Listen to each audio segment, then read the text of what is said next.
सत्संगत जी, प्यार से कहना धन निरंकार जी। 77th निरंकारी संत समागम के आज पहले रोज, जहाँ ये थीम विस्तार असीम की ओर और ये भाव विस्तार का ये युगों युगों से रहा है कि ये परमात्मा असीम है और ये एक जानने योग्य, और जिन जिन ने भी अपने जीवन में इस परमात्मा को शामिल किया वो भक्त श्रेणी में, और ये उनके अंदर से भी, ये अंदर से बाहर, इंटरनल टू एक्सटर्नल जर्नी, ये असीम की ओर ही, और इसी में फिर सारे मानवीय गुणों का भी विस्तार होता चला जाता है। एक बार इस प्रभु से जब प्यार हो जाता है, प्रेम हो जाता है, तो फिर वो चाहे एक प्यार का ही गुण अपना लें, प्रेम का, तो ये जो युगों युगों से संदेश रहा है लव दाई नेबर का, और कैसे फिर ये अगर गहराई में सोचा जाए कि सिर्फ नेबर तो वो नहीं जो हमारे बिल्कुल साथ रहते हैं, ये अगर अपने हम शरीर की ओर भी गौर करें तो ये दिल और दिमाग भी ये पड़ोसी ही तो हैं। अक्सर ये तालमेल दिल और दिमाग की ही नहीं रहती।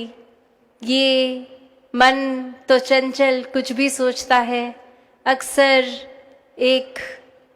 रूप, ये कुछ मन कुछ और चाहता है और दिमाग कुछ और सोच लेता है।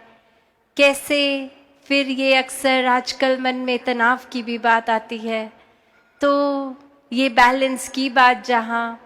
तो जब ये बैलेंस मेंटेन होगा और वो सिर्फ परमात्मा को शामिल करके ही हमेशा का आनंद मिल सकता है, ये स्थिरता आ सकती है, ये मन में फिर विस्तार आ सकता है, अपनत्व आ सकता है, ये फिर ब्रॉड माइंडेडनेस आ सकती है, दिल इतना विशाल कि हर एक को एक्सेप्ट कर सकता है। ये फिर भाव हमेशा कि युगों युगों से जैसे संदेश हर पीर पैगंबर ने दिए कि जीते जी एक वाक्य ही पूरी मानवता के काम आना है, अपना ये जो स्पिरिचुअल ग्रोथ तो करनी है, साथ ही इस संसार के लिए वरदान बनना है। ये जीवन, ये संसार, जैसे जब हमने जन्म लिया तो धरती जितनी सुंदर थी, अपने जीवन काल में इस धरती को और सुंदर बनाना है, चाहे वो वृक्षारोपण करके, एक पोल्यूशन कंट्रोल की बात आती है, एक कचरे का सदुपयोग करते हुए, एक उसको कोई भी चीज़ का ऐसा अंधाधुंध कचरे को जैसे नहीं फैलाने की बात, या रिसाइकल की आजकल बात आती है, रीयूज की आती है। तो कैसे ये संसार में इस परमात्मा ने हर कोई चीज़ जो दी है, और चाहे वो इंसानों ने भी कुछ आविष्कार किए हैं, तो ये चीज़ों का सिर्फ सदुपयोग ही हो, और कैसे कोई भी चीज़ हमारे द्वारा इतने केयरलेस हो के कि ये धरती का रूप बिगाड़ दें, ऐसा जीवन जीने के लिए तो ये जीवन नहीं मिला है। ये जीवन जहाँ एक स्पिरिचुअली भी और सोशली भी इस मानवता के काम आने के लिए है, एक अपने सुधार से शुरू होकर, ये फिर कोई भी अगर मानवीय गुण पकड़े, एक मानवीय गुण जीवन में आ गया तो और विस्तार करें, दूसरे मानवीय गुण को अपनाएं। और इसका मतलब ये नहीं कि एक गुण जीवन में आ गया तो पहला जो आया है उसको छोड़ दिया जाए। तभी ये जर्नी, ये असीम की ओर की बात है कि ये मानवीय गुणों की भी बढ़ोतरी एक होती रहे, एक हम बढ़ते चले जाएं, एक एक गुण और जीवन में हासिल होता जाए। कैसे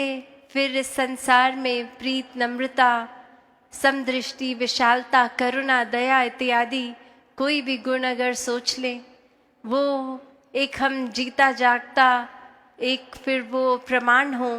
कि एक सिर्फ शरीर ही मनुष्य का मनुष्य नहीं कहलाता,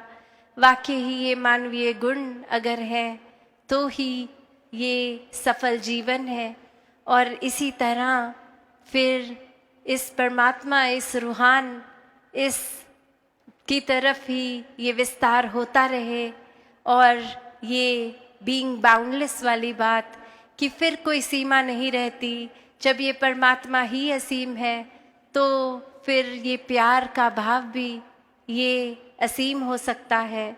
एक जीवन में अपने पोटेंशियल की जो बात आती है कि इस परमात्मा की ही अंश आत्मा जब सभी में है तो दैवीय होना संभव है। और वो दैवीय होने तक की ही यात्रा ये विस्तार की बात है। एक अपनी सोच को, दिल को भी छोटे नहीं करने, हर एक से प्यार करना है। ये भेदभाव अक्सर जो आ जाते हैं, एक कि कोई कहाँ जन्मा है, कैसे खाते पीते हैं, किस कल्चर के हैं, उससे एक नफ़रत की भावनाएं जन्म ले लेती हैं कि ये इंसान मेरे जैसा खाता पीता नहीं है तो श्रेष्ठ नहीं है। पर हर कोई इस परमात्मा की ही बनाई रचना है, तो हर एक के प्रति श्रद्धा बिल्कुल उसी तरह रहे जैसे जब हम कोई भी पूजनीय स्थल पे जाते हैं तो परमात्मा के एहसास से, या घर बैठे भी परमात्मा के एहसास से जैसे ये एक मन पावन हो जाता है, वैसा ही हर एक को देख के नफ़रत का भाव मन में ना लाते हुए सिर्फ आदर, सत्कार, श्रद्धा और समर्पण ही आए। हर कोई श्रेष्ठ है, सभी परमात्मा की एक क्रिएशन, और हर एक से शिक्षाएं लेते हुए अपने जीवन को भक्तिमय करके ये रिस्ट्रिक्टेड ना रहे, एक विस्तार हर पल का होता चला जाए। साथ संगत जी, धन निरंकार जी।